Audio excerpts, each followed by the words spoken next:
வணக்கம். வழக்கறிஞர் யானை ராஜேந்திரன் பேசுகிறேன். என்னை பொறுத்த வரைக்கும் அனிமலுக்கும் வாழ்வுரிமை உண்டு, நம்ம கான்ஸ்டியூஷனில் இருக்குங்கிறத எஸ்டாப்ளிஷ் பண்ணி நீதிமன்றத்தின் மூலமாக பல உத்தரவுகள் வாங்கியிருக்கிறேன்.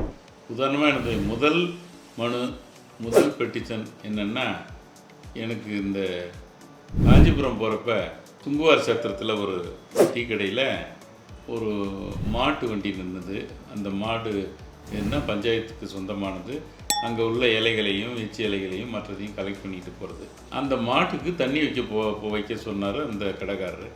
அப்போ அந்த ஓட்டிகிட்டு வந்தவர், இது ஏங்க இதெல்லாம் நாளைக்கு சாக போகுது, பிச்சர்கிட்ட வித்தாச்சு, பிச்சர் எடுத்துகிட்டு போய் அவன் வெட்ட போகிறான், இன்னும் வரலை, அதனால ஏலம் போட்டாச்சு, இதை வரலை, நான் அதனால் இன்றைக்கி எடுத்துகிட்டு வந்தேங்க. உடனே என் மனசில் அது ஒரு வருத்தமாக இருந்தது.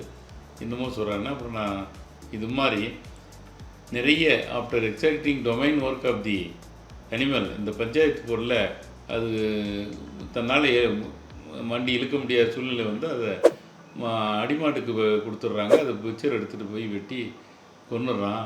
அது மாதிரி செய்யக்கூடாது. அந்த மாடு வந்து அந்த பஞ்சாயத்து யூனியனுக்கோ ஒரு ஸ்டாஃப் மாதிரி வேலை செஞ்சது, சம்பளம் வாங்காமல் வேலை செஞ்சது. அதுக்கு பென்ஷன் கொடுக்கணுன்னு ஒரு பென்ஷன் போட்டேன். எல்லோரும் மாட்டுக்கும் பென்ஷனா அது எப்படின்னு சொல்லிட்டு ஒரு ஹைகோர்ட்லேயும் ஒரு பேச்சாக இருந்தது.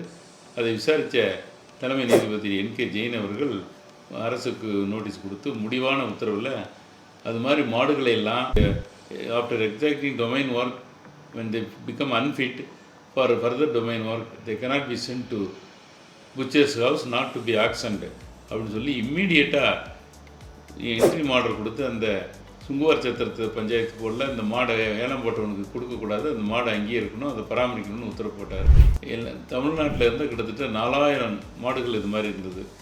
ஒவ்வொரு கிராமத்துலேயும் அந்த குப்பை அள்ளுறது, மற்ற சுத்தமாக வச்சுக்கிறதுக்கு அது உபயோகமாக இருந்தது.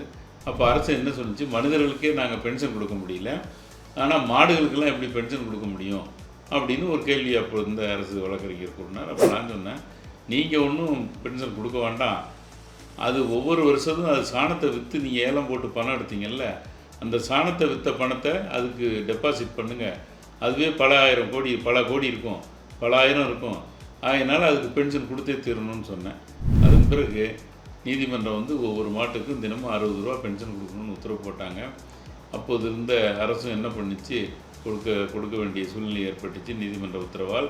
அதன் பிறகு அரசே என்ன பண்ணிடுச்சு, இருக்கிற மாடுகளெல்லாம் கோசாலைக்கு கொடுத்துருங்க, பசு காப்பகத்துக்கு கொடுத்துருங்க அப்படின்னு சொல்லிவிட்டு மாடுகளை உபயோகிக்காமல் மற்ற மெஷின் மூலமாக ஓடக்கூடிய வண்டி, டிராக்டர்லாம் வாங்க ஆரம்பித்தாங்க. ஆக எனது முதல் மனு உயர் நீதிமன்றம் மூலம் வாங்கியது மாடுகளுக்கும் பென்ஷன் கொடுக்கணும்னு சொல்லி உத்தரவு வாங்கினது. நன்றி, வணக்கம்.